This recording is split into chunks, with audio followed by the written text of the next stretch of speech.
Sete fala A Eterna Validade da Alma. Jane Roberts. Tradução Luciene Lima. Capítulo 4. Dramas reencarnacionais. Seu próprio ambiente inclui bem mais do que você pode supor. Anteriormente eu me referia a seu ambiente em termos de existência física diária e circunstâncias às quais você está presentemente conectado. Na verdade, você está ciente de muito pouco de seu amplo, muito extenso ambiente. Considere seu eu presente como um ator em uma peça.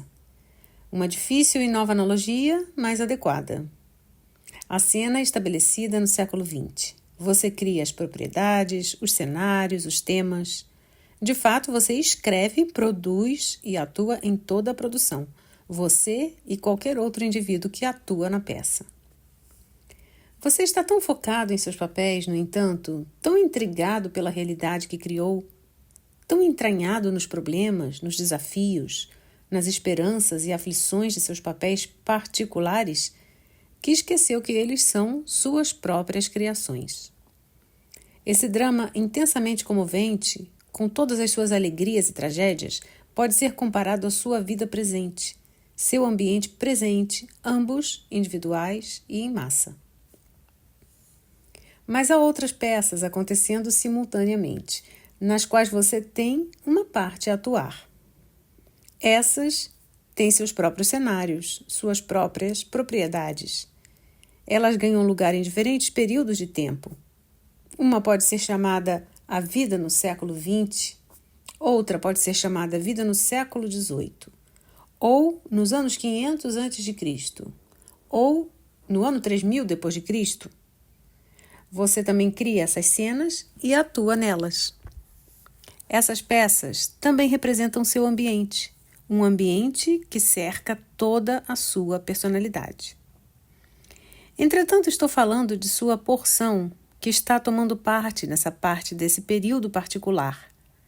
E essa porção particular de toda a sua personalidade está focada nesse drama, no qual você não está ciente dos outros, em que você também representa um papel. Você não entende sua própria realidade multidimensional. Portanto, ela parece estranha ou inacreditável quando eu lhe digo que você vive muitas existências de uma única vez. É difícil para você se imaginar estando em dois lugares ao mesmo tempo. Muito menos em 2 ou mais lugares ou séculos. Agora, colocado simplesmente, tempo não é uma série de momentos. As palavras que você fala, os atos que você realiza, parecem ganhar lugar no tempo, como uma cadeira ou mesa parecem ocupar espaço. Essas semelhanças, entretanto, são uma parte das propriedades complicadas que você estabeleceu antecipadamente e com a cena que você precisa aceitar como real. 4 da tarde é uma referência bem acessível. Você pode dizer a um amigo, eu o encontrarei às 4 da tarde na esquina, ou em um restaurante para bebermos algo, ou para batermos um papo, ou para almoçarmos, e seu amigo saberá precisamente onde e quando encontrará você. Isso acontecerá a despeito do fato de que 4 horas da tarde não tem um sentido básico, mas é um acordo mutuamente designado. Um acordo de cavalheiros, se você preferir. Se você for ao teatro às 9 da noite, mas as ações da história da peça acontecem pela manhã, então os atores são mostrados tomando seu café da manhã e você aceita o tempo como um dado da cena. Você também finge que é de manhã. Cada um de vocês está agora envolvido numa produção muito ampla, na qual todos concordam com certas suposições básicas que servem à estrutura na qual a cena ocorre. As suposições implicam em que tempo é uma série de momentos após outros, em que um mundo objetivo existe, independentemente de sua própria criação e percepção dele, em que você é encapsulado dentro dos corpos físicos que vocês têm usado, e em que vocês estão limitados pelo tempo e espaço. Outras suposições aceitas, pelas mesmas razões, incluem a ideia de que todas as percepções vêm através dos seus sentidos físicos. Em outras palavras, que todas as informações lhes vêm do nada, de fora, e de que nenhuma informação vem de dentro. Então você é forçado a focar intensamente sobre as ações que pratica. Agora, esses vários jogos, esses pedaços periódicos de criatividade representam o que você chamaria de vidas reencarnatórias. Todas elas existem basicamente de uma só vez. Aqueles que ainda estão envolvidos nesse seminário altamente complicado e passional, chamado existências reencarnatórias, acham difícil ver além delas. Alguns, descansando entre as produções, como foram, tentam se comunicar com aqueles que ainda estão representando suas partes no jogo, mas eles mesmos estão à deriva, por assim dizer, e podem ver apenas muito distantemente. As cenas parecem tomar lugar uma após outra, e essas comunicações parecem intensificar a falsa ideia de que o tempo é uma série de momentos, acontecendo em uma linha singular a partir de um começo inconcebível para algum final igualmente inconcebível. Isso lhe leva a pensar em termos de um progresso bastante limitado, em termos individuais, de sua espécie como um todo. Você pensa, vocês que têm considerado a reencarnação, pensam, bem, certamente a raça deve ter progredido mais que a Idade Média, embora você tenha um grande temor de que não progrediu. Ou você se vira para o progresso tecnológico e diz, ao menos progredimos nesse assunto. Você pode sorrir e pensar consigo mesmo que é um pouco difícil imaginar um senador romano se dirigindo às multidões através de um microfone, por exemplo, os filhos dele assistindo a performance na televisão. Mas tudo isso é um grande erro. O progresso não existe mais nos termos em que você o considera do que no tempo. Em cada peça, ambos, individual e em massa, problemas diferentes são estruturados.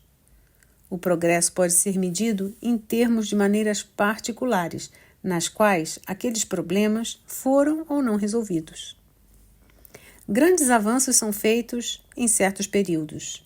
Por exemplo, grandes ramificações apareceram que, a partir de seu ponto de vista, podem não ser considerados progressos. Em algumas peças, de um modo geral, os atores estão cada um trabalhando em uma porção de um grande problema que o jogo mesmo resolve. Embora aqui eu use a analogia de um drama, esses jogos são jogos de natureza altamente espontânea, nos quais os atores têm completa liberdade na estrutura do jogo. E garantindo essas suposições estabelecidas, não há repetições. Há observadores, como você verá mais à frente em nosso livro. Como em qualquer boa produção teatral, há um tema geral em cada jogo. Os grandes artistas, por exemplo, não emergiram de um tempo particular simplesmente porque nasceram dele ou porque as condições foram favoráveis. O jogo em si mesmo foi estruturado baseado na verdade intuitiva, a qual você poderia chamar de forma artística, com tal vastidão de criatividade e extensão de resultados que serviriam para acordar as habilidades latentes em cada ator e também como modelo de comportamento. Os períodos de renascença, espiritual, artístico ou físico, ocorrem porque o intenso foco interior dos envolvidos no drama é direcionado àquelas finalidades. O desafio pode ser diferente em cada peça, mas os grandes temas são balizados para todas as consciências. Eles servem como modelos. O progresso não tem nada a ver com o tempo, mas com o foco psíquico e espiritual. Cada peça é totalmente diferente da outra. Não é correto, no entanto, supor que suas ações nessa vida são causadas por uma existência prévia ou que você está sendo punido nessa vida por crimes de uma vida passada. As vidas são simultâneas. Sua própria personalidade multidimensional é tão dotada que pode ter essas experiências e ainda reter sua identidade. Ela é, claro, afetada pelas várias outras peças nas quais toma parte. Há uma comunicação instantânea e, se você preferir, um sistema de causa e efeito instantâneo.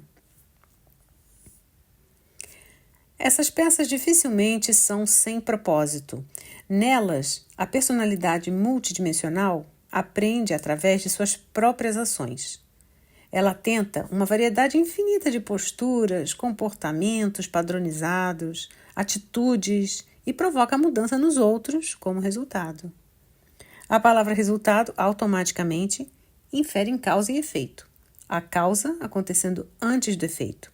E isso é simplesmente um pequenino exemplo do poder de tais distorções e das dificuldades inerentes envolvidas com o pensamento verbal, pois isso sempre implica em um esboço de linha singular.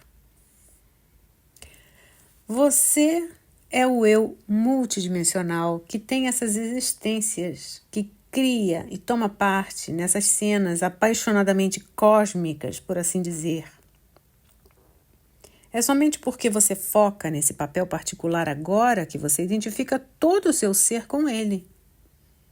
Você estabelece esses papéis para si mesmo por uma razão.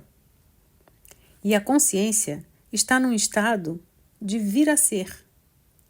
E assim, esse eu multidimensional do qual falo não é uma estrutura psicológica completa e terminada. Ela também está num estado de vir a ser. Ela está aprendendo a arte da realização.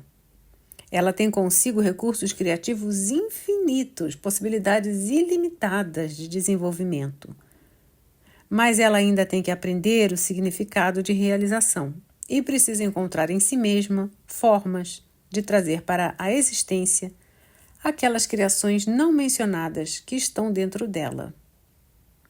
Assim, ela cria variedades de condições nas quais operar e estabelece desafios próprios, alguns fadados a falharem em seus termos, ao menos inicialmente, porque ela primeiro precisa criar as condições que trarão novas criações relacionadas. E tudo isso é feito com grande espontaneidade e alegria ilimitada. Por essa razão, você cria muito mais ambientes do que percebe. Agora, cada ator, atuando no papel, focado na peça, possui uma linha orientadora interior. Consequentemente, ele não é deixado abandonado em uma cena em que esqueceu sua própria criação. Ele tem conhecimento e informação que vem a ele através do que eu chamo de sentidos interiores. Consequentemente, ele tem outras fontes de informação além das limitadas à produção. Cada ator sabe isso instintivamente e há períodos estabelecidos e permitidos para que o interior jogue, no qual cada ator descansa de forma a restaurar a si mesmo. Nesses períodos, ele é informado através dos sentidos interiores sobre seus outros papéis e ele percebe que ele é muito mais do que a autoaparência em qualquer peça. Nesses períodos, ele entende que teve sua mão na escrita da peça e que é livre dessas suposições que o oprimem enquanto ele está ativamente concentrado nas atividades do drama. Esses períodos, é claro, coincidem com seu estado de sono e condições de sonho. Mas também há outras situações, quando cada ator vê bem claramente que ele está cercado pelas propriedades e quando a visão dele, de repente, traspassa a aparente realidade da produção. Isso não significa que a peça não é real ou que não deve ser levada seriamente. Isso significa encenar um papel importante. Cada ator tem que, ele mesmo, perceber, no entanto, a natureza de sua produção e sua parte nela. Ele tem que atualizar fora do confinamento tridimensional dos atos da peça.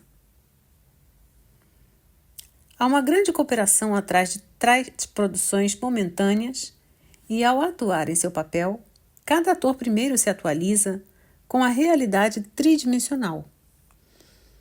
O eu multidimensional não pode atuar dentro da realidade tridimensional até que se materialize uma porção de si mesmo dentro dele. Dentro dessa realidade, ele traz ao seu redor todos os tipos de criatividade e desenvolvimento que não pode aparecer de outra forma. Ele precisa então impulsionar a si mesmo desse sistema, no entanto, através de outro ato, outra atualização da parte do si mesmo que é tridimensional. Durante sua existência tridimensional, ele ajuda outros de maneiras que eles não seriam ajudados e ele mesmo é beneficiado e desenvolvido de modos que seriam impossíveis de outra maneira.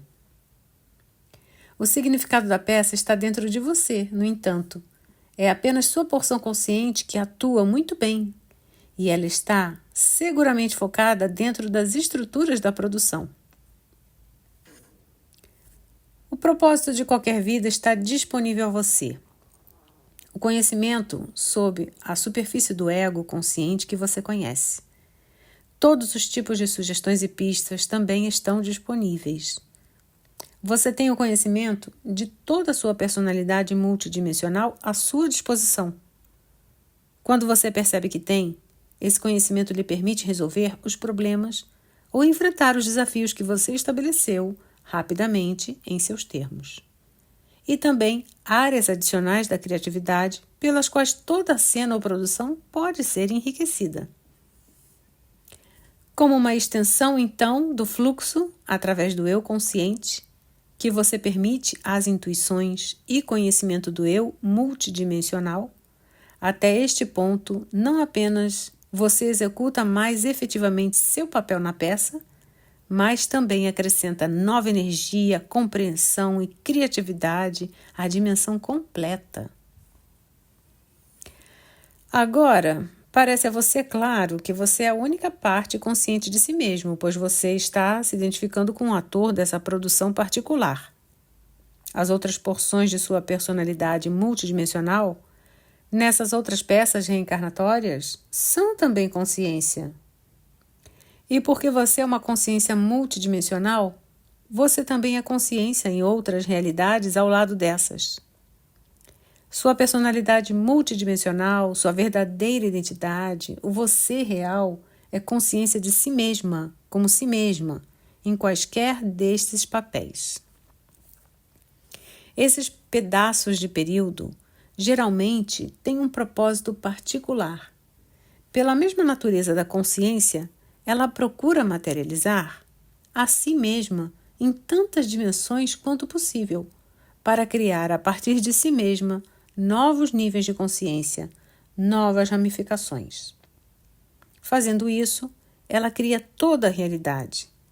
A realidade está sempre num estado de vir a ser.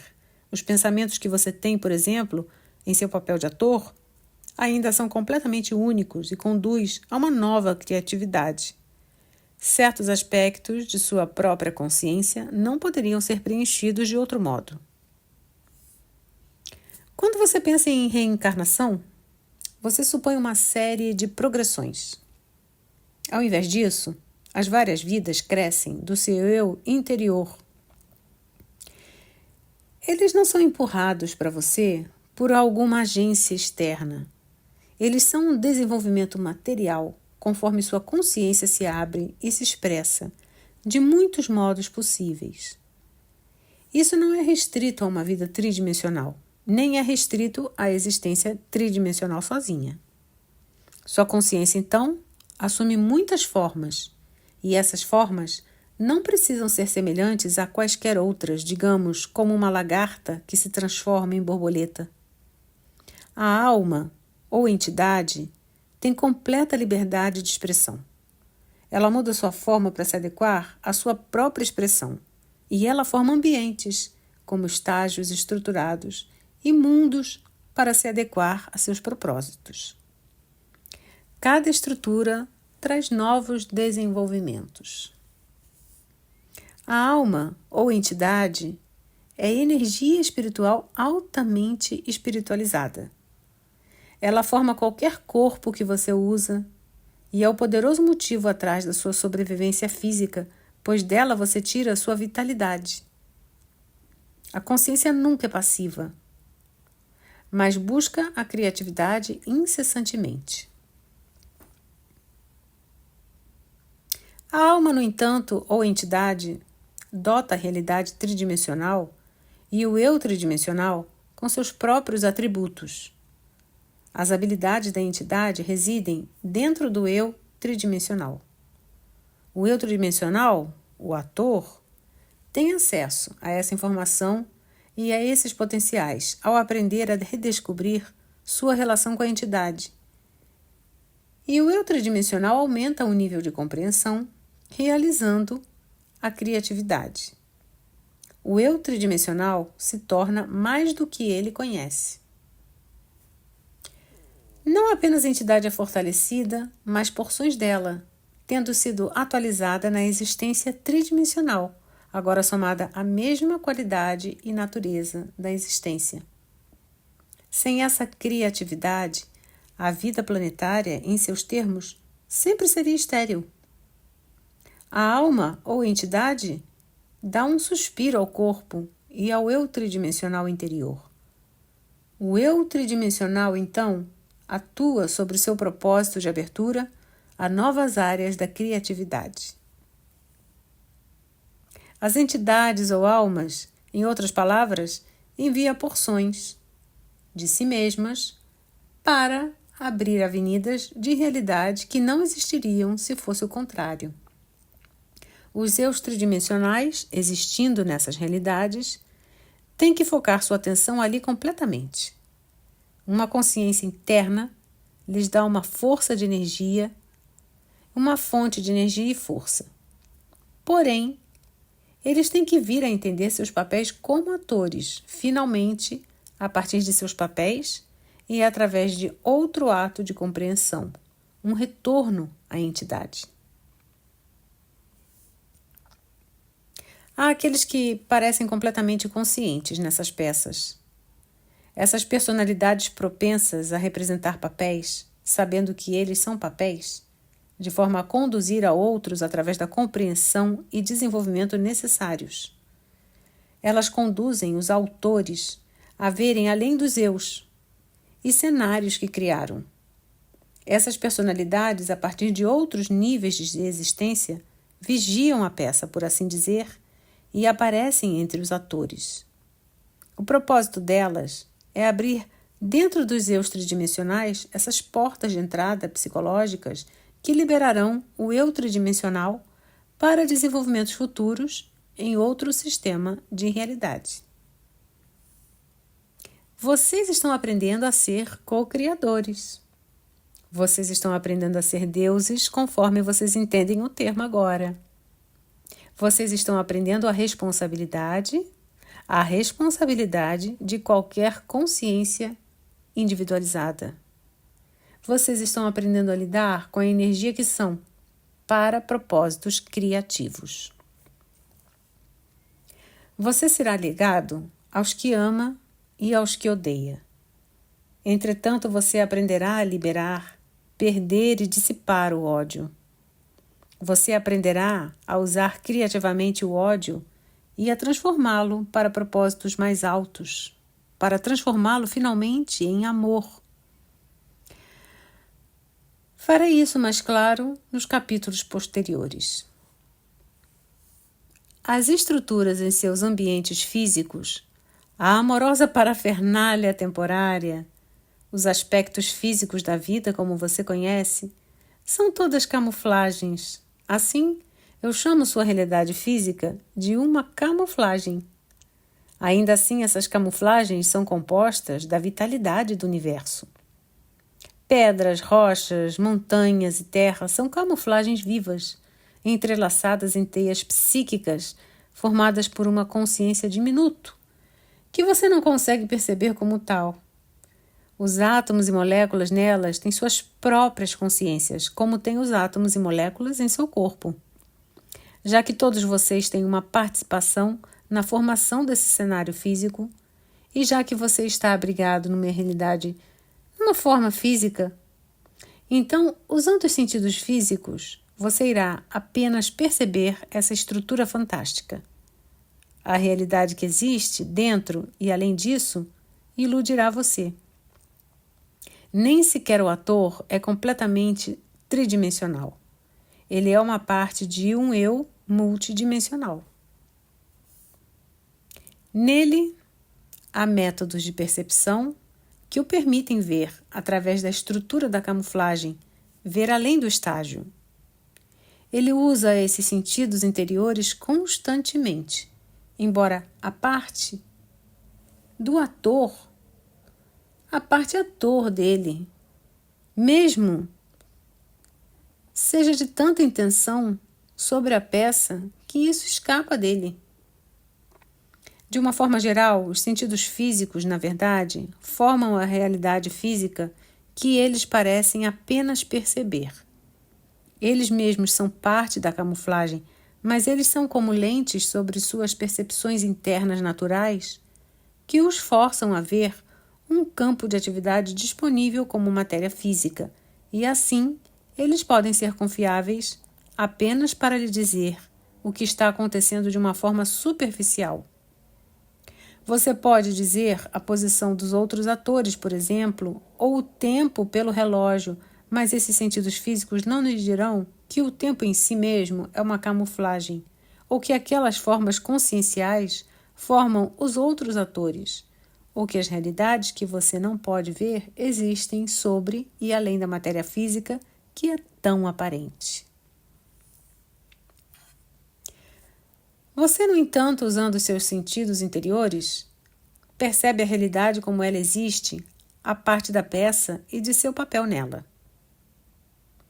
De forma a fazer isso, você precisa, é claro, momentaneamente ao menos, voltar a sua atenção para longe da atividade constante que está em andamento, desativar os sentidos físicos, que seja, e voltar sua atenção para aqueles eventos que lhe escaparam anteriormente.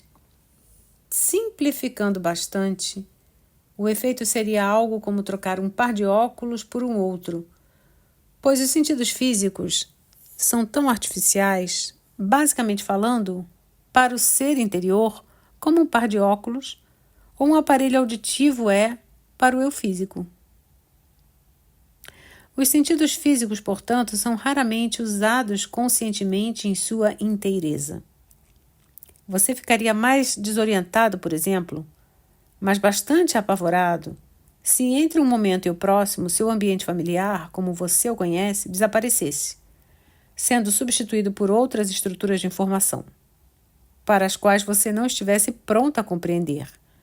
Muita informação dos sentidos interiores precisariam ser traduzidos para que você pudesse compreender. Em outras palavras, tais informações precisariam, de algum modo, fazer sentido para você como eu tridimensional. Sua estrutura de camuflagem particular não é a única estrutura. Outras realidades têm sistemas inteiramente diferentes, mas todas as personalidades têm sentidos interiores que são atributos da consciência. E através desses sentidos interiores, comunicações são mantidas sobre as quais o eu consciente normalmente conhece pouco. Parte de meu propósito é fazer conhecidas algumas dessas comunicações. A alma ou entidade, então, não é o eu que lê este livro. Seu ambiente não é simplesmente um mundo sobre vocês como vocês o conhecem, mas também consiste dos ambientes de vidas passadas sobre as quais agora você não está focando. Seu ambiente real é composto de seus pensamentos e emoções, pois a partir deles você forma não apenas essa realidade, mas cada realidade na qual você toma parte. Seu ambiente real é inocente de espaço e tempo, como você os conhece. Em seu ambiente real, você não tem necessidade de palavras, pois a comunicação é instantânea. Em seu ambiente real, você forma um mundo físico que você conhece. Os sentidos internos lhe permitirão perceber a realidade que é independente da forma. Eu pedirei a vocês todos que abandonem momentaneamente seus papéis e tentem esse simples exercício. Agora finja que você está em um estágio iluminado. O estado e ser, o cômodo no qual você está sentado agora. Feche seus olhos e finja que as luzes foram embora, que as estruturas desapareceram e que você está sozinho. Tudo está escuro. Fique quieto.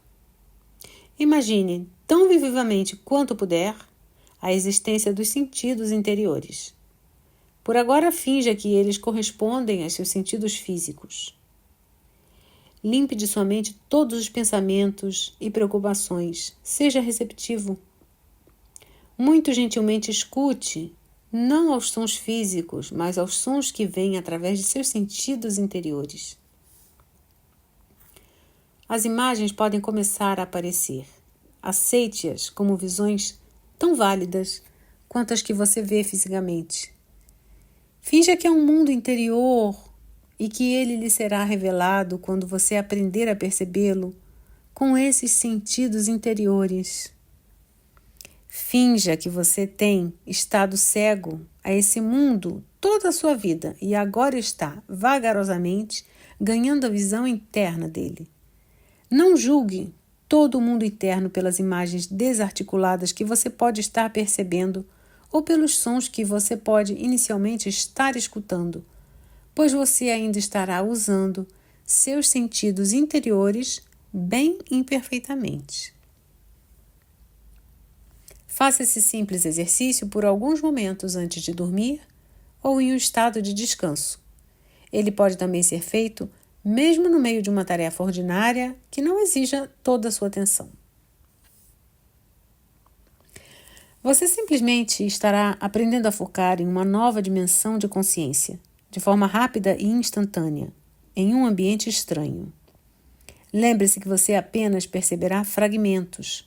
Simplesmente os aceite, mas não tente fazer nenhum julgamento generalizado ou interpretações nesse estágio. 10 minutos por dia, para começar, é o suficiente. Agora, a informação nesse livro está sendo dirigida para alguma extensão através dos sentidos interiores da mulher que está em transe enquanto escrevo isto. Tal empenho é o resultado da precisão interna altamente organizada e de treino. Hubert poderia não receber a informação de mim. A informação poderia não ser traduzida ou interpretada enquanto ela está intensamente focada no ambiente físico. Assim, os sentidos internos são canais que propiciam a comunicação entre as várias dimensões da existência. Mesmo assim, aqui, a informação tem que ser distorcida de alguma forma quando é traduzida para os termos físicos. Ao contrário, nada poderia ser percebido. Usei bastante tempo enfatizando o fato de que cada um de nós forma nosso próprio ambiente, porque quero que você perceba que a responsabilidade por sua vida e ambiente é sua mesmo. Se você acreditar no contrário, então você é limitado. Seu ambiente representa a soma total do conhecimento e da experiência. Quanto mais você acreditar que seu ambiente é objetivo, independente de você mesmo, em uma larga extensão, você se sentirá impotente para mudá-lo, para ver além dele, ou para imaginar outras alternativas que podem ser menos aparentes. Mais tarde neste livro explicarei vários métodos que lhe permitirão mudar seu ambiente benéfica e drasticamente.